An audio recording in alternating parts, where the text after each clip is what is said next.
Hello बच्चों, कैसे हैं आप लोग। ठीक है, तो आज हम शुरू कर रहे हैं नाइन्थ का फिजिक्स का फर्स्ट पार्ट जिसको कहते हैं मोशन। भाई मोशन है क्या, क्या है मोशन, तो देखते हैं मोशन क्या है। एक पॉइंट लेते हैं हम, ये ले लिया हमने एक सरफेस। क्या ले लिया हमने, हमने ले लिया सरफेस। भाई है नहीं, मान लो वो सरफेस है। ठीक है, इस सरफेस के ऊपर एक ऑब्जेक्ट है, ये रहा वो ऑब्जेक्ट ऐसे नाचता हुआ। इस पॉइंट को ले लो भाई आप ए। कुछ ऐसा खड़ा है भाई, ऐसा ही दिख रहा है। ठीक है, एक ऑब्जेक्ट है ए पोजीशन पे, एक सरफेस पे। अगर ये ऑब्जेक्ट अपने जगह से ऐसे ऐसे चलते चलते चलते चलते दूसरे जगह पहुंच गया, ऐसे नाचते नाचते, ये जो पॉइंट है उसको ले लो बी। अगर ये ऑब्जेक्ट ए पोजीशन से नाचते नाचते नाचते नाचते चला गया बी पोजीशन पे, तो ये मोशन है क्या। अरे नहीं, हर कोई यही कहता है यार जब मैं पूछता हूं बच्चों से, बच्चों what is motion, when object changes its position it is motion. अरे पोजीशन के जादू से हो जाएगा क्या, अभी पहुंचा अभी यहां, नहीं ना। तो क्या होगा, when an object changing its position from one place to another, जब एक ऑब्जेक्ट अपना पोजीशन एक जगह से दूसरी जगह चेंज करता है, लेकिन किसके साथ, ऑब्वियस है भाई, टाइम के साथ। ठीक है, when object changing its position from one place to another, जब ऑब्जेक्ट एक जगह से दूसरे जगह टाइम के हिसाब से चलता है तो उसको कहते हैं मोशन। मतलब क्या हुआ, ये एक जगह से दूसरे जगह गया, उसको क्या कहते हैं हम, क्या हम उसको डिस्टेंस कहते हैं क्या। तो मतलब अगर एक ऑब्जेक्ट कुछ डिस्टेंस ट्रेवल कर रहा है कुछ टाइम के हिसाब से, तब वो मोशन में है। यस और नो, यस। अब कोई टीचर अगर पूछे ना बच्चों मोशन क्या है, तो ये सब बुक वाला डेफिनेशन मत बताना, डायरेक्ट बताना, when an object covering some distance with respect to time is called as motion. याद रहेगा, जब कोई ऑब्जेक्ट अपना एक पोजीशन चेंज करता है या कुछ डिस्टेंस ट्रेवल करता है टाइम के अकॉर्डिंग, उसको कहते हैं मोशन। बोलो हाँ कि ना, समझ आया, आया कि नहीं समझ, नहीं समझ आया तो जो ना समझ आए मेरे को कमेंट सेक्शन में डालना, ठीक है, मैं बताऊंगा। तो ये बात हो गई। तो मतलब सरफेस तो भाई साहब साइड कर लिए, ऑब्जेक्ट है नाचता हुआ, ए पोजीशन पे था वो बी पोजीशन पे पहुंचा, मतलब कुछ डिस्टेंस कवर किया, किसके हिसाब से, टाइम के अकॉर्डिंग, तो उसको कहते हैं मोशन। इतनी बातें क्लियर है। तो मोशन तो हो गया। अब मोशन ना जो है वो बहुत सारे टाइप के होते हैं। लीनियर मोशन बताता हूं, देखो मैं बहुत कम टाइप बताऊंगा वैसे। एक लीनियर ले लेंगे, एक हम ले लेंगे सर्कुलर, लीनियर सर्कुलर, और बाकी चीजें को ना बाद में बता दें। अब rectangular motion, triangular motion, square motion, जो भी है। लीनियर का मतलब है अगर कोई ऑब्जेक्ट एक स्ट्रेट पाथ में ट्रेवल कर रहा है, मतलब अगर कोई ऑब्जेक्ट एक सीधे पाथ में जा रहा है तो उसको कहेंगे लीनियर मोशन। सर्कुलर मोशन, अगर कोई ऑब्जेक्ट एक सर्कुलर पाथ में डिस्टेंस ट्रेवल कर रहा है उसको कहेंगे सर्कुलर मोशन। अब मैं एक ही पाथ में ऐसा ऐसा एक गोले गोले वाले पाथ में जाऊंगा, तो मैंने जो डिस्टेंस मतलब मैंने जो मोशन किया ना उसको कहेंगे सर्कुलर मोशन।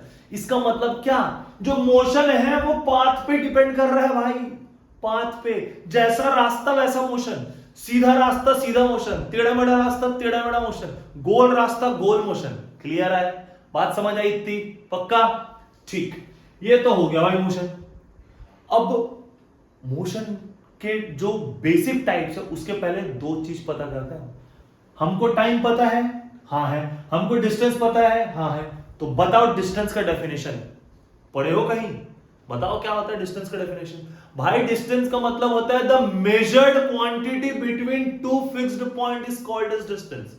एक जगह से दूसरे जगह तक जो ट्रैवल हो रहा है ना उसको मेजर करता है जो, या मेजर करके जो बताता है वो डिस्टेंस होता है। ठीक है, मतलब जो मोशन है वो डिस्टेंस और टाइम पे डिपेंडेंट है। बोलो हाँ कि ना, है ना, डिस्टेंस और टाइम पे डिपेंडेंट। तो भाई जब डिस्टेंस और टाइम पे डिपेंडेंट है तो मोशन को दो पार्ट में डिवाइड किया गया है।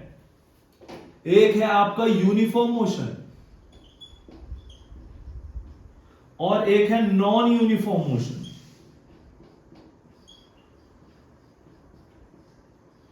ठीक है बच्चों, सबसे पहले देखेंगे हम यूनिफॉर्म मोशन क्या है। तो यूनिफॉर्म मोशन का जो बेसिक डेफिनेशन है वो ये कहता है, when an object covers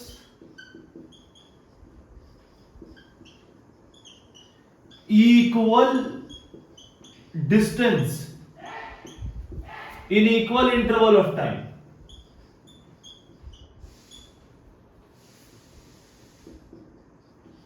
object covers equal distance in equal interval of time.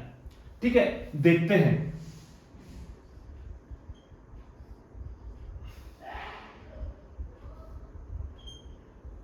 ठीक है, इसको ले लेते हैं ए, ये है बी, ये है सी, ये है डी, ये है ई। ठीक है, इतनी बात क्लियर है? चलो ले लिया। इस ए पॉइंट में एक कौन है, एक ऑब्जेक्ट है। तो फिर से ऑब्जेक्ट को रख लेते हैं भाई ऐसे, थोड़े से बाल बना देते हैं ऑब्जेक्ट के। ठीक है, ये जो ए से बी है, ये ए से बी है 100 मीटर, बी से सी भी 100 मीटर है, सी से डी भी 100 मीटर है, डी से ई भी 100 मीटर है। क्लियर है? ठीक है, अब ये ऑब्जेक्ट चलना शुरू कर रहा है भाई, ऐसे चुचुक चुचुक चुचुक चुचुक चल रहा है, चाहे दौड़ रहा है, जैसा भी। तो ये जो ऑब्जेक्ट है ए से बी गया 100 मीटर, कितने मिनट में? 2 मिनट में मैगी बन जाता है। अरे झूठ है भाई, 2 मिनट में कभी मैगी नहीं बनता। घर जाके बना के देखो, बना है क्या आज तक 2 मिनट में मैगी? फालतू ऐड देते हैं ये लोग। लेकिन यहां पे भाई 2 मिनट में 100 मीटर ट्रैवल कर रहा है बच्चों। तो ए से बी पोजीशन जो है 100 मीटर डिस्टेंस हो गया, और ए से बी तक जाने में उसको टाइम क्या लगा? 2। मतलब ये मोशन में है। वही तो था ना भाई कि when an object covering some distance with respect to time then it is in motion. तो ए से बी गया 100 मीटर, कितने देर में? 2 मिनट में। फिर बी पे पहुंच गया, फिर बी से सी अगेन 100 मिनट है, 100 मीटर है, फिर से 2 मिनट में गया। क्लियर है? तो देखो ए से बी 100 मीटर 2 मिनट में, बी से सी 100 मीटर 2 मिनट में। तो हो गया ना, object covers equal distance in equal interval of time is called as uniform motion. तो जब एग्जाम में आया ना तो ये लिख लेना भाई, और ये बना देना एकदम बेहतरीन से डायग्राम। कोई मार्क्स काटे तो कमेंट में बताना कौन सा स्कूल और कौन सा टीचर ने मार्क्स काटा, फिर हम बताएंगे कैसे मार्क्स काटेगा। याद रखना, आप अपने तरफ से ऐसा आंसर लिखो कि आप टीचर को चैलेंज करो कि सर या मैम आधे नंबर आप काट के दिखाओ। ओवर कॉन्फिडेंस नहीं करने का, अपने को फुल कॉन्फिडेंट रहना है कि हमने जो आंसर किया वो एकदम एग्जैक्ट है। तो उसके लिए क्या करना पड़ेगा?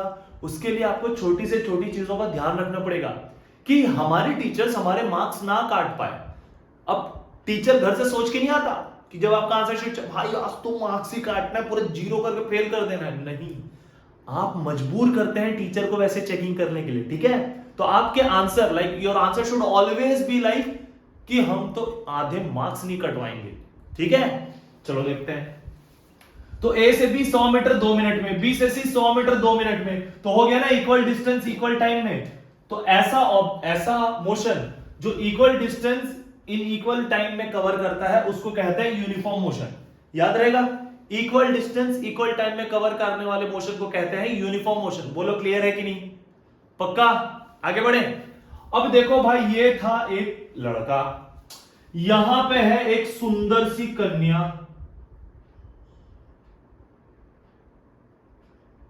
ओ भाई, कन्या कैसे बनती है? कन्या कैसे बनेगी? अच्छा ठीक है, चलो वो बचपन वाली ट्रिक याद आ गई मेरे को। ये पैर, ये हाथ। यहां पे है एक सुंदर सी कन्या। कौन है? सुंदर सी कन्या। तो ये जो ए है ना, ए पॉइंट पे कोई एक था, कोई नाम बता दो यार। गोलू है। ए पॉइंट पे है हमारा गोलू। कौन है? गोलू है। और गोलू चलते हुए जा रहा था 100 मीटर 2 मिनट में, ये 100 मीटर 2 मिनट में। अब जैसे वो सी पे पहुंचा ना भाई, तो वो दूर से देख दिया, क्या दिखी उसको? एक सुंदर सी कन्या दिखी। क्या दिखी? सुंदर कन्या। तो गोलू का एक्साइटमेंट लेवल बढ़ रहा है, समझ रहे हो? गोलू का एक्साइटमेंट लेवल बढ़ा और वो बोला भाई कोई तो दिख रही है मेरे को, लेट्स कैच हर। तो वो क्या करेगा? जल्दी देखना है ना, सुंदर सी कन्या के पास पहुंच रहा है। तो गोलू अपना स्पीड बढ़ाया। क्या बढ़ाया? स्पीड बढ़ाया। तो अब ये जो 100 मीटर 2 मिनट में, 100 मीटर 2 मिनट में था ना, अब ये 100 प्लस 100 कितना मीटर हो गया? 200 मीटर। अब ये पूरा डिस्टेंस इसने ट्रेवल कर लिया 2 मिनट में। 100 मीटर 2 मिनट, 100 मीटर 2 मिनट, अब 200 मीटर 2 मिनट। डिस्टेंस चेंज हो गया ना भाई, सुंदर कन्या के पास पहुंचना है तो इतनी क्यूरियोसिटी तो बनती है, ठीक है ना, इतनी बातें क्लियर है, इतनी क्यूरियोसिटी तो बनती है यार, ठीक है। तो गोलू ने 100 मीटर 2 मिनट में ट्रैवल किया पहला, दूसरा 100 मीटर 2 मिनट में ट्रैवल किया, तीसरी बार सुंदर कन्या के पास जाने के लिए उसने क्या किया, 200 मीटर 2 मिनट में ट्रैवल कर लिया। अब डिस्टेंस चेंज हो गया, तो क्या हुआ, when object covers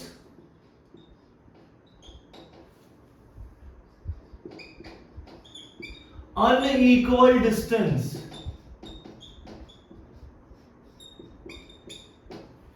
in equal time,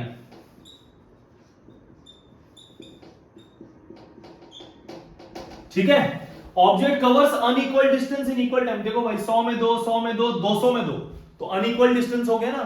तो जब कोई object unequal distance equal time में कवर करता है उसको कहता है non uniform motion. Equal distance in equal time uniform motion, unequal distance in equal time non uniform motion. ओ भाई गल क्या बोल रहा हूं, तुम लोगों की वजह से बहक रहा हूं, ये सुंदर सी कन्या जो आ गई है। खैर, ऑब्जेक्ट जब इक्वल डिस्टेंस इक्वल टाइम में कवर करता है तो उसको यूनिफॉर्म कहते हैं, ऑब्जेक्ट जब अनइक्वल डिस्टेंस इक्वल टाइम में ट्रेवल करता है तो उसको नॉन यूनिफॉर्म कहते हैं। क्लियर है इतनी बात, पक्का क्लियर है ना। तो अब हम देखते हैं, ये तो हो गया भाई यूनिफॉर्म और नॉन यूनिफॉर्म की बारी, ठीक है।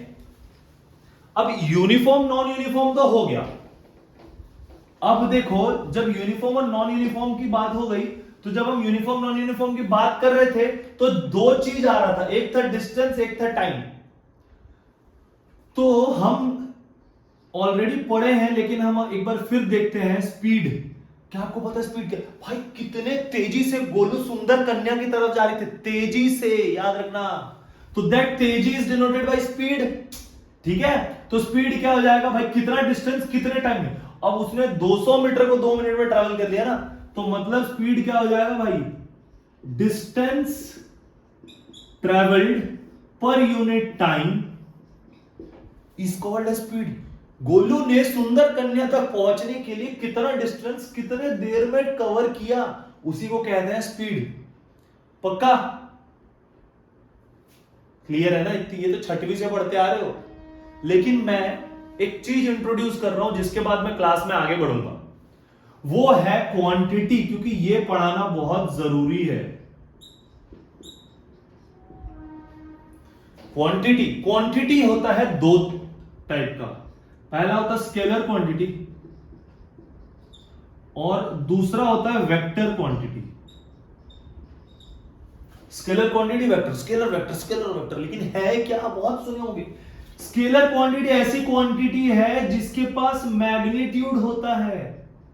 क्या होता है बच्चों, मैग्नीट्यूड। और वेक्टर क्वांटिटी ऐसी क्वांटिटी है जिसके पास मैग्नीट्यूड तो होता ही होता है, एटीट्यूड नहीं, मैग्नीट्यूड। मैग्नीट्यूड के साथ साथ उसके पास डायरेक्शन भी होता है।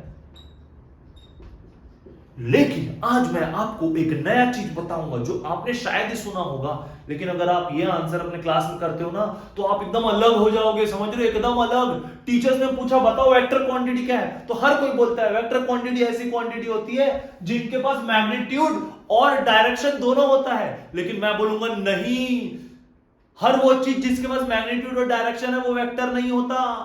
तो इसके लिए तीसरा ब्रह्मास्त्र है, वो है vector law of addition. Vector quantity वो क्वांटिटी होती है जिनके पास मैग्नीट्यूड हो, जिनके पास डायरेक्शन हो और जो वेक्टर लॉ ऑफ एडिशन को फॉलो करता हो। जैसे आप अभी इसके बाद तुरंत ही मुझे फॉलो, लाइक और सब्सक्राइब जरूर कीजिएगा, ठीक है।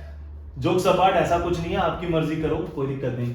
तो वेक्टर क्वांटिटी ऐसी क्वांटिटी जिनके पास मैग्नीट्यूड है, डायरेक्शन है और जो वेक्टर लॉ ऑफ एडिशन। ये अगर आंसर आपने दे दिया ना, आपका टीचर पागल हो जाएगा भाई कि क्या स्टैंडर्ड है बच्चे का, ठीक है। तो ध्यान देना इस चीज पे। अब देखो, स्केलर क्वांटिटी ऐसी क्वांटिटी होती है जिनके पास मैग्नीट्यूड होता है। तो मैग्नीट्यूड है क्या, डायरेक्शन तो हमको पता है, east west north south sub direction है, लेकिन मैग्नीट्यूड क्या है। तो अगर मैं बोलूं बताओ आपके फोन में नहीं छोड़ो यार, अगर मैं बोलूं आपके घर से आपका स्कूल कितना दूर है, तो हो सकता है आपने 20 लिखा और बोला किलोमीटर। अगर ये किलोमीटर नहीं है, अगर ये किलोमीटर नहीं है तो 20 का क्या वैल्यू है? 20 तो 20 है। 20 हाथी हो सकता है, घोड़ा हो सकता है, चॉकलेट, बिस्किट, चना मुर्रा, कुछ भी हो सकता है। ठीक है, अगर मैंने 20 के साथ किलोमीटर लगा दिया तो ये हो गया डिस्टेंस। बोलो हाँ कि ना। अगर मैंने 20 के साथ लगा दिया आवर तो क्या हो गया भाई? ये हो गया टाइम। अरे शाबाश, आप लोग तो समझदार हो। अगर मैंने 20 के साथ डिग्री लगा दिया तो क्या ये एंगल हो गया? अगर मैंने 20 के साथ डिग्री सेल्सियस लगा दिया तो टेम्परेचर हो गया। तो मैग्नीट्यूड क्या है? मैग्नीट्यूड एक नंबर जो किसी ना किसी यूनिट के साथ हो उसको मैग्नीट्यूड कहते हैं। ठीक है, तो देखो ये कांस्टेंट नंबर किसी यूनिट के साथ हो तो मैग्नीट्यूड हो गया। इतनी बातें क्लियर है?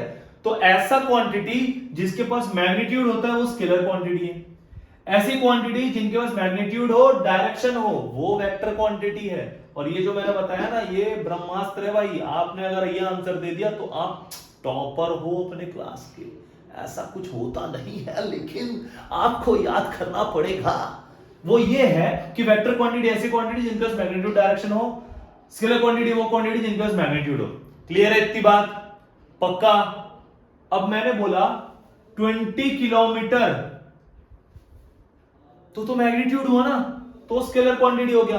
अगर मैंने बोला 20 kilometre towards east, 20 kilometre towards east, तो इसके पास मैग्नीट्यूड तो था ही, उसके साथ एक स्पेसिफिक डायरेक्शन आ गया ना।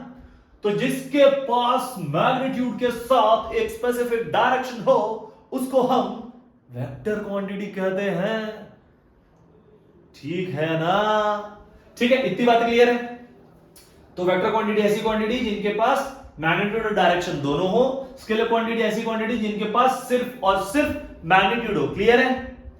इसके बाद की चीजें हम नेक्स्ट वीडियो में देखेंगे।